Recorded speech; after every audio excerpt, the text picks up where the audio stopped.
여러분 안녕하세요. 에아빠의 이중생활입니다. 저는 UI 디자이너로 미국에서 어느 자동차 회사에서 일을 하고 있습니다.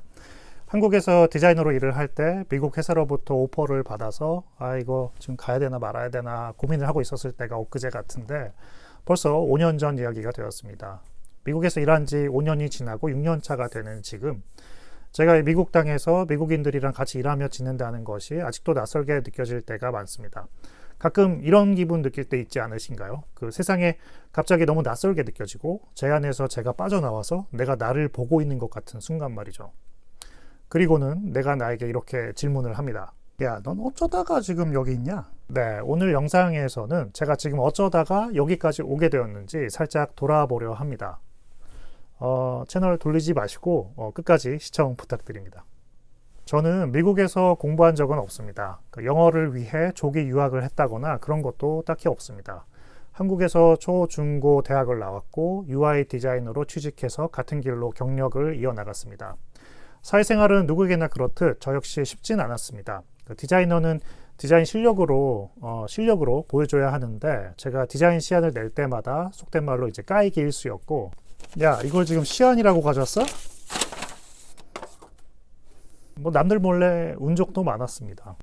그런데 그렇다고 해서 포기하고 싶다거나 또는 다음엔 내가 꼭 뭔가 보여줘야지 하면서 그런 열정을 불태우는 타입도 딱히 아니었습니다.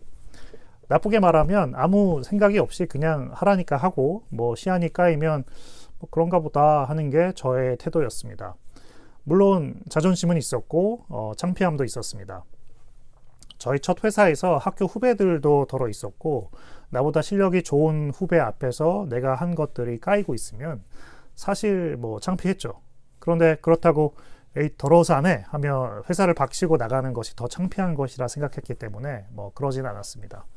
그저 묵묵히 하는 게 제가 할 수 있는 것이었고 지금 생각해보면 그 묵묵히 하는 것이 제가 가장 잘 할 수 있는 것이고 저의 강점이라고 생각이 들었습니다. 제가 최근에 제가 좋아하는 유튜버이신 그 최명화 TV 바이 블러썸머님 영상을 보고 공감이 크게 간 부분이 있는데 잠깐 보여드릴게요. 결코 내가 얼만큼 열심히 하느냐에 달려있다고 생각하지 않습니다. 내가 열심히 해서 무엇을 이루는 정도는 내가 어느 학교를 공부해서 들어갔다, 어떤 자격증을 땄다, 거기까지가 딱인 것 같습니다. 그 다음부터는 무조건 어떤 사람이든지 남이 내 얘기를 들어줘야 되고 믿어줘야 되고 거기에 영향을 받아야 되고 그렇게 끌려와야 되고 거기에 박수를 같이 쳐야 되고 같은 곳을 바라봐야 됩니다. 혼자 살 수 있는 일은 1도 없습니다. 이 말씀이 저의 상황에도 그대로 들어맞았기 때문에 공감이 많이 갔는데요. 사회 나오면 내 커리어의 대부분은 나의 의지보다는 타인에게 영향을 받으며 흘러갔던 것 같습니다. 물론 그 백조가 물밑에서 미치도록 발길질을 하는 것처럼 남몰래 노력하는 것을 끝없이 해야 되는 건 당연한 거고요. 이걸 당연하다고 하는 게 맞는지는 모르겠지만 요즘 워라벨이다 이런 말이 많아서요. 그런데 식구 딸린 가장이라면 그래도 나름 책임감도 커지고 자기가 하는 일에 좀 더 나아지고 싶은 욕심이 누구나 있을 거라 생각이 됩니다. 적어도 저는 그랬습니다. 여튼 기회는 늘 그 타인으로부터 왔습니다.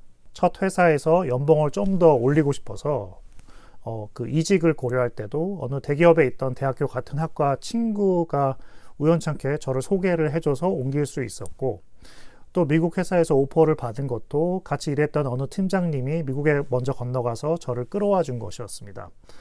물론 어떻게 하고 싶다라고 마음을 품고 결정하는 것은 나의 몫이지만 그걸 할 수 있는 기회를 주고 현실화하는 것은 모두 타인에 의한 것이었습니다. 그래서 본인이 섬에 들어가 정말 혼자 살 것이 아니라면 다른 사람과의 관계는 참 중요한 것 같습니다. 그런데 그렇다고 일부러 다른 사람에게 더 웃는 모습을 보인다거나 뭔가 생일에 선물을 한다거나 이런 노력이 아니라 기본만 잘 지키면 되는 거라 생각합니다. 업무 관계라면 주어진 업무에 책임을 다해 최선을 다해 일을 하면 되는 것이고, 학창시절 이후에 만나게 된 친구라면 약속을 잘 지킨다거나, 물론 학창시절 이전에 만난 친구들도 약속은 잘 지켜야겠지만, 또는 그 사람 없는 곳에서 뒷얘기를 하지 않는다거나 그런 상식적인 수준에서 지켜야 할 것들을 지키는 게 그거면 충분히 사람관계를 건강하게 잘 유지할 수 있는 것이라 생각을 합니다. 여튼 그렇게 타인에 의해 기회를 만나게 되었고 지금은 미국 회사에서 일을 하고 있습니다.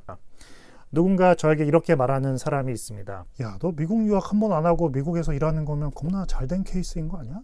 이 말을 들었을 땐 그런가? 뭐 그래 유학하면 돈도 수억 깨진다는데 난 그런 거 없이 왔으니까 훨씬 좋은 건가? 라고 생각했었습니다. 처음엔. 그런데 세상엔 공짜가 없잖아요. 정말 운이 좋아서 이런 기회를 가졌지만 이 기회를 선택하고 그에 대한 책임을 감당해야 하는 건 오롯이 저의 몫이었습니다. 뭐 언어도 언어이지만 특히 문화가 다른 것을 이해하고 극복하는 것은 시간도 많이 걸리고 그 스트레스가 상당합니다. 학생 때 와서 공부하며 배운다고 그 스트레스의 무게나 양이 다르진 않겠지만 그래도 조금이라도 어렸을 때 와서 문화나 언어를 배우는 것이 그 극복의 시간을 단축시킬 수 있다고 생각이 됩니다. 야, 미국 와서 일하니까 좋냐? 라고 묻는다면 예, 아니요 라고만 대답해봐. 라고 묻는다면 네, 좋습니다. 우선 일보다 가족이 우선인 문화가 있는데 가족이 있는 사람에게는 일과 개인사를 원활히 할 수 있도록 해줍니다. 저는 한국에서 일할 때 아직 결혼 전에 가끔 여성 직원분이 본인 그 자식을 데리러 가야 해서 먼저 퇴근한다거나 하는 일이 있으면 겉으론 쿨하게 인사해도 속으론 이건 좀 불공평한 거 아닌가? 라는 생각을 했던 게 사실입니다. 지금은 저도 아이가 있고 그런 어쩔 수 없는 개인사가 생긴다는 것을 10분 이해하지만 한국에서도 아이가 생기고 나서도 가족보다는 이를 우선순위로 여기는 것을 당연하게 여겼던 것 같습니다. 이곳에 이민을 온 이후로는 일과 가족의 중요도는 동일시되거나 가족이 좀 더 위로 챙기게 되는 듯합니다. 그럼 이런 문화가 어떻게 가능할까라고 조금 고민해 본다면 한국에 비해 미국에서의 프로젝트는 그 시간이 길게 주어집니다. 물론 모든 경우에 똑같이 적용될 수는 없고 저는 지극히 제가 있는 디자인 분야, 제가 일하고 있는 회사의 경험으로만 말씀드리는 거니까 미국 전체로 일반화하기는 어려울 수 있겠지만 프로젝트의 단계마다 충분한 시간을 가진다고 느꼈습니다. 그래서 개인의 삶을 챙기는 동시에 일의 퀄리티도 같이 챙길 수 있는 것이 아닐까 생각이 듭니다. 그래도 안 좋은 점이 있다면 주류가 아닌 삶이라는 점에서 자칫 소외감을 느낄 수 있습니다. 주류라는 게 사실 별게 아니라 대다수가 좋아하는 것에 공감이 잘 안 갈 때가 있다라는 점입니다. 예를 들어 미식축구 결승전에 온 동네가 조용한데 우리만 나가서 논다든지 또는 땡스기빙 때 뭐 할머니가 해주셨던 그레이비 소스의 맛을 이야기할 때 나는 속으로 송편 먹고 싶다 라고 생각한다든지 그런 문화적으로 다른 것에서 오는 작은 소외감 같은 게 좀 있더라고요. 물론 미국은 다양성의 나라라서 여러 다른 문화들이 있고 각자 행복한 방법으로 남에게 피해주지 않는 선에서 살면 그만인 것인데 1세대로 이민을 오게 되면 여러 가지 많은 감정을 느끼게 되는 것 같습니다. 지금은 내 힘으로 바꿀 수 없는 것에 굳이 낑낑거리지는 않고 내가 행복한 방향으로 삶을 이끌고자 조금씩 노력하고 있습니다. 한 가지 재밌는 점은 주류가 아니기 때문에 또 문화가 다르기 때문에 그 다른 점을 발견하고 왜 다른지 이유를 찾아가는 소소한 재미가 있습니다. 그러니까 두 가지 잣대를 이제 보게 되니까 내가 어떤 행동을 해야 맞는 건지 헷갈리는 상황이 생기기도 하지만 동시에 상황을 좀 더 입체적으로 보게 되는 점도 있는 것 같습니다. 오늘은 잠시 뒤를 돌아볼 겸 제 이야기를 조금 했는데요. 저와 비슷한 상황에 계신 분들이거나 그럴 계획이 있는 분들께 조금이나마 공감과 참고가 되었으면 좋겠습니다. 오늘 영상은 여기까지입니다. 시청해 주셔서 고맙습니다. 안녕히 계세요. 야, 이거 시안이라고 가져왔어? 영상이 재밌으셨다면 여기 구독 버튼, 좋아요 눌러주세요. 재미없어도 눌러주세요. 재밌어질 때까지 노력하겠습니다. 알림 설정까지 눌러주신다면 당신은 최고. 고맙습니다.